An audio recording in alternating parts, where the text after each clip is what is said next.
declare Museveni Yoweri Tuhaburwa Kaguta a duly nominated candidate. Declare Kasavante Robert a duly nominated candidate.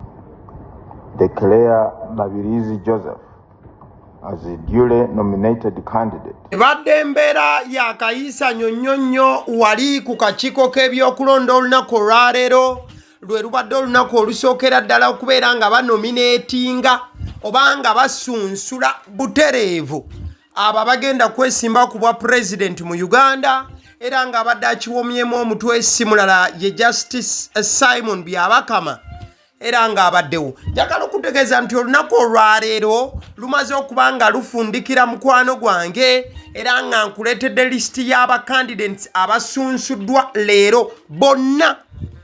Njagala okutegeeza nti buli asunsuddwa lunaku olwaleero official ogenda mulaba ku ballot paper oba ku kapapula oba akakonge kwe tulondera ba president. Asookera ddala era asookedde ddala okubanga ajja ssaawa zibadde nnya zennyini ng'atuuse si mulala ye muzeeyi Yoweri Kaguta Tibuhaburwa Museveni. Ssaawa olukoonye nnya bwe zituwe paba nga konvo ye etuuse wali erweza ewabadde olukiiko oba ewabadde olukuŋŋaana oba ewabadde akakiiko k'ebyokulonda we kasazeewo kubeera nti we kakolera okusunsulamu bonna. Mwami Yoweri Kaguta Museveni Tibuhaburwa atuuse ne maama Janet Kataaha ono yazze amuwerekeddeko okubeera nga abeerawo okuwitnessinga nateera. Yes, azze okubeera witness okulaba nga bbaawe oba omwami we Yoweri Kaguta Museveni anominatingibwa omulundi guba mulundi gwa musanvu. Yes, azze okulaba nga anominatingibwa omulundi omulala. Ojja kujjukira nti ono ye incumbent. Abo bagamba ekigambo incumbent baba bategeeza omuntu ali mu kifo ekyo kati nga singa abalaba bazze ne bamusigulawo baba yabeera akibaddemu. So mwami Yoweri Kaguta Museveni olutuuse emikolo ne gitandika okuba nga gitojera. Wabula agenza okutuuka kakiiko k'ebyokulonda omukulu Justice Byabakama Simon abadde yatudde dda ng'era alindiridde. Ojja kujjukira nti olunaku olwaleero ku ssaawa nnya mwami Yoweri Kaguta Museveni zaatuukiddeko, ettaano zaalina kubeera za Bobi Wine nga omukulu waamaliriza bw'ati ku nnya ate ttaano Bobi Wine yaddawo. Wabula akakiiko k'ebyokulonda kakolamuko ku nkyukakyuka okakana nga Bobi Wine ye olunaku olwaleero aluggiddwako.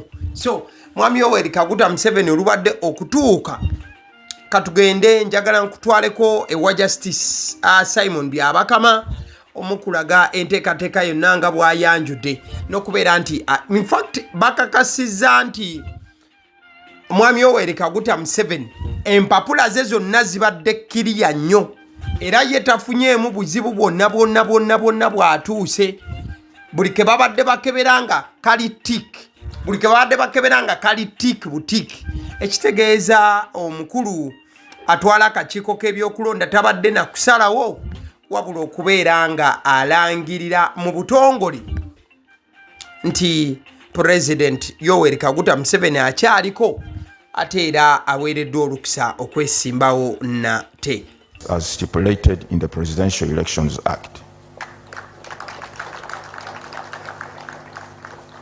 Therefore, I, Justice Byabakama Mugenyi Simon, being the returning officer for the nomination of presidential candidates, declare Museveni Yoweri Tuhaburwa Kaguta a duly nominated candidate in respect of the presidential elections 2026, he having fulfilled the nomination requirements under the Presidential Elections Act, Chapter 179.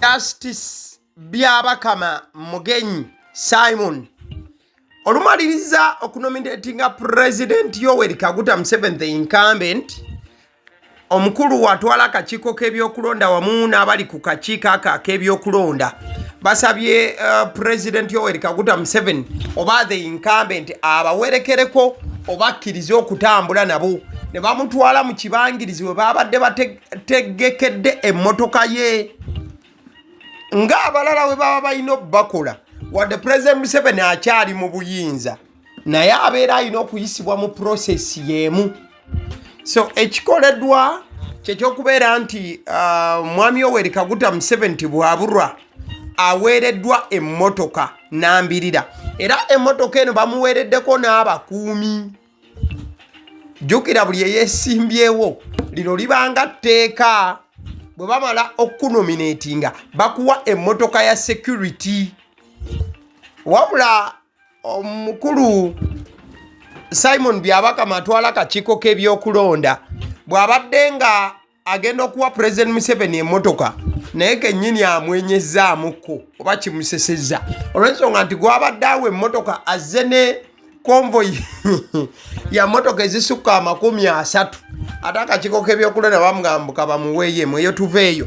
Omukulu gw'olaba awo ye Elton Joseph Mabirizi. Ono yabadde owookubiri President Museveni w'amaliriza. Elton Joseph Mabirizi n'ayingirawo era ayingiddewo mu mmotoka ebaddemu yetaze na luseregende. Ojja kujjukira babagambye balina okujja n'emmotoka 2 zokka n'abantu abatasukka 20. Kati Mabirizi olutuuse wabaddewo obuzibu. Mabirizi olubadde okutuuka atudde n'awaayo empapula ze, wabula abakakiiko k'ebyokulonda bakebedde empapula z'Amabirizi. Wayiseewo eddakiika nga 2 ne batandika okwekuba obwama we badde eno we badde eno okakana nga balina omukulu gwe basindise n'agenda ew'Amabirizi. Kyekifaananyi ekyo kyolaba omukulu n'akuba Mabirizi akama nti owaaki ebintu nga birabika nga byotuleetedde empapula zino. Era wano owakakiiko k'ebyokulonda akakulira Justice Simon Byabakama Mugenyi ayogedde ensonga lwaki Mabirizi babadde bamugobye asookaddeyo yeetereeze mukadde akazibu oba akatini ennyo. We discovered there was an issue that did not come out clearly to conform to the law. So we guided him to go back and sort out that issue. Omukulu Simon Byabakama ebigambo by'owulidde abadde awa ono amagezi ng'agawa Mabirizi nti Mabirizi asituke agende yeetereeze atereeze empapula ze olw'ensonga nti babadde bazisanzeemu ebirumira. Wano no babadde boogera ku mpapula ze za buyigirize kubanga gye emikono yagifuna ne giggwayo. Kati Mabirizi naye musajja wattu asitukiddewo n'afuluma era bw'atuuse ebweru awanze busago eri akakiiko k'ebyokulonda agamba naye akakiiko kammwe okodda empapula enziweza bulungi. Obuzibu buli kakiiko k'ebyokulonda obutamanya nti omuntu bwe yeeyongerako bakitwala nga kyamutawaana. Kati ndeese empapula ezisukka ku zaalwe kubanga luli nali sinafuna masters kati nagifuna naye bwe buzibu bwe ndabawo naye ng'olina empapula ziri endala olwedde neesimbawo kawaida ekyo badde toyinza kirowooza naye kanzitwaleyo gye bagamba mu national higher education for certification. Obudde bunaakumala Mabirizi avuddewo mu kwekandaga okw'ekika ekyawaggulu era ng'obusungu bumulinnye ne sekulinnya yenna olw'ensonga nti musajja wattu abadde yawaayo dda buli gyekyetaagisa. Kati kibadde kimwewunyisa nti empapula ze ez'okulonda abasajja babadde bazisanze, empapula ze ez'obuyigirize babadde bazisanzeemu ebirumira. Tubadde tuli awo kati Mabirizi yabadde owookubiri wabula tanominatingiddwa mu kusooka. Mabirizi ne bamusindika asookaddeyo yeetereeze. Kati Mabirizi olubadde okugenda okwetereeza omukulu amanyiddwa nga Robert Kasibante watuukidde. Ono nazze mu maanyi agatenkanika ngenda kubula Robert Kasibante ono yaani era azze atya. Sooka omulabe ng'ayingirawo kakiiko k'ebyokulonda.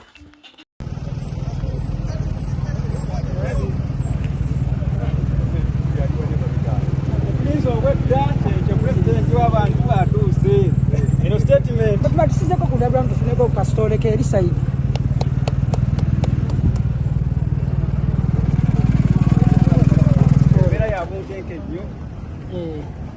Njagala kutwala mukisa kuno okubuuza ku bannayuganda abaami n'abakyala okubategeeza nti essaawa zino ndi mu kuyingira munda kubeera nominated. Si just kubeera nominated wabula njigidde ku ddoboozi ly'abantu okulaba nga tuyamba eggwanga lyaffe Uganda tusobole okukulaakulanya eggwanga mu byenjigiriza, mu by'amalwaliro, mu by'entambula ne mu bintu ebirala bingi nnyo. Nja kukola official statement nga maze okuva munda. Nsaba Katonda ankulembere namwe munsabire Katonda ankulembere ebintu bitambule. Do you have the appointment letter to see the EC? Yes. Sisobola kutuuka wano nga sigirina. Nzikiriza nti kutambula bulungi nga bwe biteekeddwa okutambula. Yes, sir. Yes.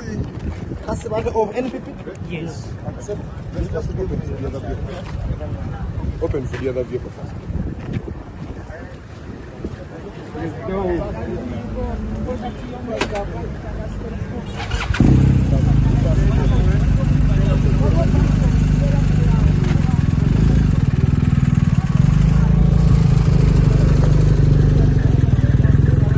Robert Kasiba Antono abadde musajja atamanyiddwa nnyo era n'erinnya lye libadde terivuga. In fact Mabirizi erinnya lye lisoundinga nnyo okusinga erya Robert Kasiba Ante.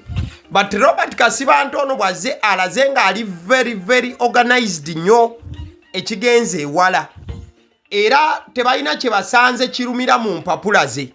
Okakananga mwana mulenzi Robert Kasiba Ante naye bamulangiridde mu butongole nga presidential candidate. In fact kiba kitegeeza nti Robert Kasiba Ante mu kulonda kwa 2026 yakutte ekyokubiri mu kusunsulibwamu. Kansoke nkuwe omukulu Justice Simon Byabakama ate tusobole okugende waddako. Declare Kasiba Ante Robert a duly nominated candidate in respect of the presidential elections 2026. Justice Simon Byabakama ng'alangirira mwana mulenzi oba muzeeyi wakazi oba omusajja oba omukulu amanyiddwa nga Robert Kasiba Ante. Era bwe bamaze okumulangirira afulumye bukolokolo n'abakakiiko k'ebyokulonda nga kakulembeddwa Simon Byabakama ne bamutwala direct ewabadde emmotoka. Era ng'ono bamuwadde emmotoka tebakomye kuba nti bamuwa emmotoka. Omulaba awo ssebo badde bamukwasa abakuumi. Abasajja ne batandikirawo mukubira salute. Bamukubiddewo salute faster. Awo no babadde bamukwasa abakuumi mu butongole wamu n'emmotoka. Era bano bavuze ne bavaawo. Wabula kyentegedde nti omukulu ono ssebo okumanya obwa pulezidenti abwetaaga. Kati naye ssebo alina nti nno ke yakopye. Alina ambulensi ye. Alina ne toyi gy'atambula nayo. Omanyi omukulembeze w'eggwanga mu konvoyi omwo mulimu emmotoka eya toyi. Kati munnaye n'ono sooka olabeko wano.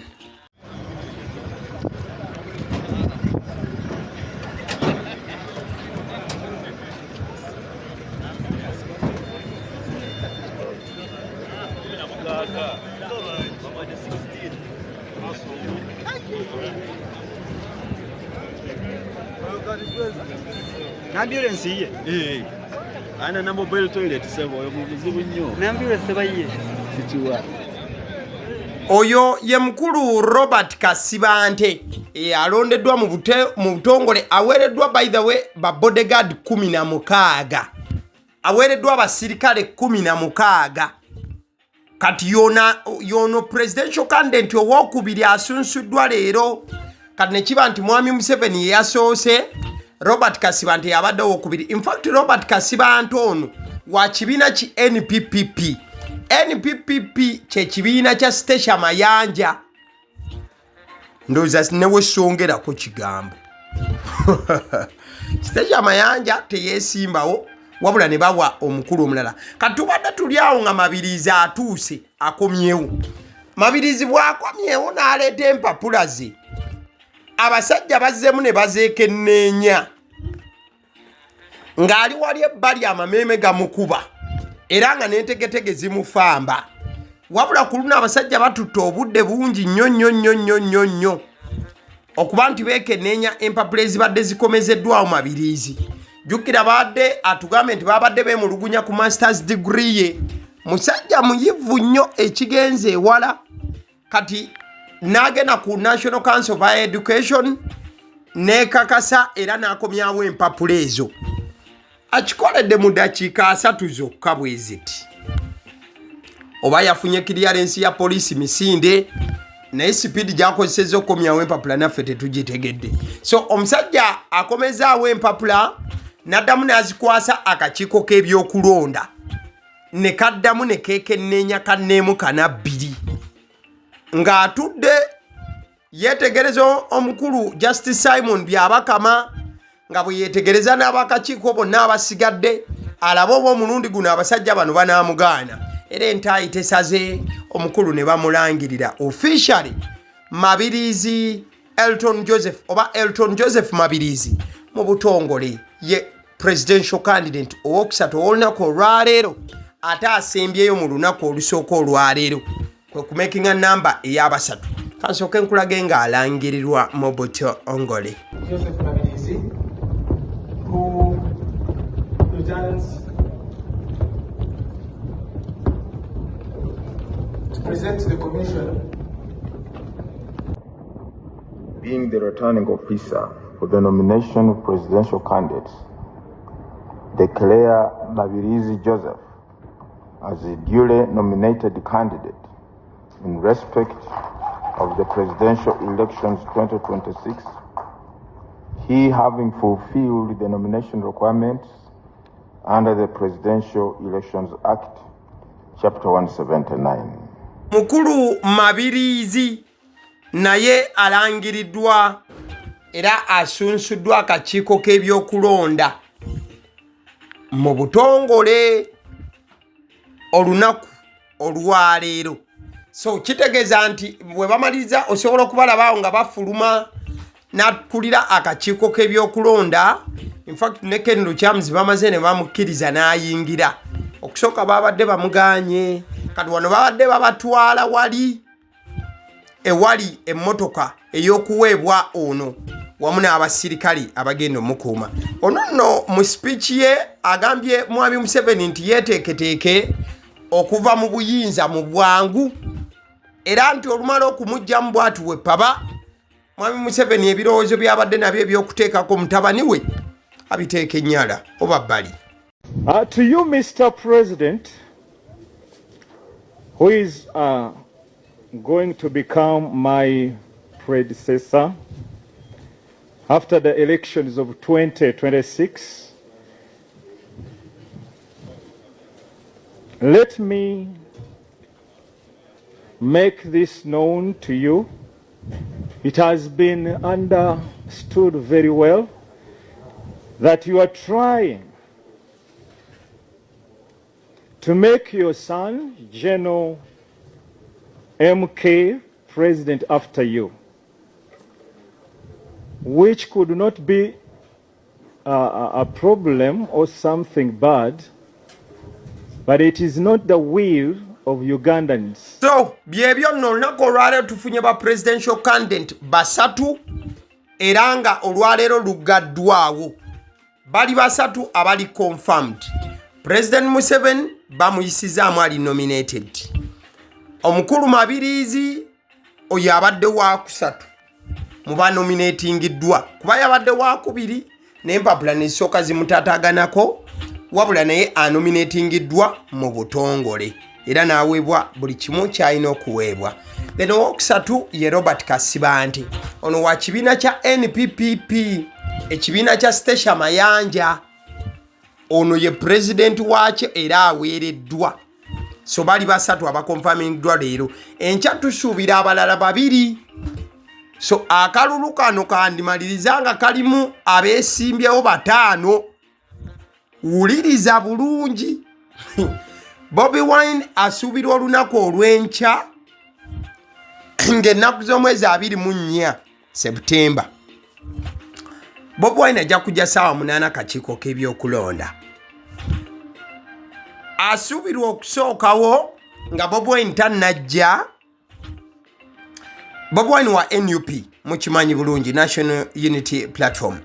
Kati owa National Unity Platform ajja kujja saawa 8. Then omukulu asuubirwa okusookawo ye Nandala Mafaabi owa FDC. Ono naye ebisaanyizo byonna ebyakakiiko k'ebyokulonda yabituukiriza.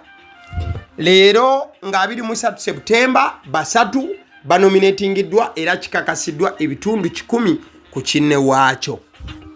Kati ababulayo be b'olunaku lw'enkya Bobi Wine ne Nandala Mafaabi. Abaana ababazze abalala tunaalabiraawo. Njagala kutegeeza bannaffe aba Honey Bites. Balina package y'omwana agenda ku ssomero oba ogenda ku viddi kumukyalira.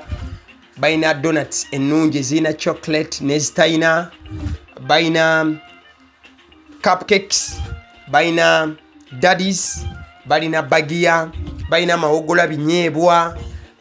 Bakolera cupcakes ennungi okuzaama. Nawe bw'oyagala pizza oba cakes eza buli mukolo 0709787508 bannaffe aba Honey Bites. Nkutegeeza ne Alson Painters UG bano basiizi ba langi. Bagamba nti olina ekizimbe kyo omaze okukizimba kituuse ku ssa erisiigibwa langi, bakubire ku 0705 193636. Bakola kabeeyi kalungi ate bakolera omulimu omulungi ddala ate nga balina abakozi abeesigwa era abeesigika ku 0705 193636. YouTube channel kwoli ekutuusaako information nga tetooleddwamu yadde ogattibwamu yene yaagaliwo. Omuntu abeera emabega w'omuzindalo each and every time yenze Abaseddi Omusunsuze. Nabwe ekito kyolina okukola kyakuba nti olikinga video eno, commentinga ate subscribinga. By the way, kwaba abanominatingiddwa leero ani gw'osuubiramu okuba nti ajja kikuba?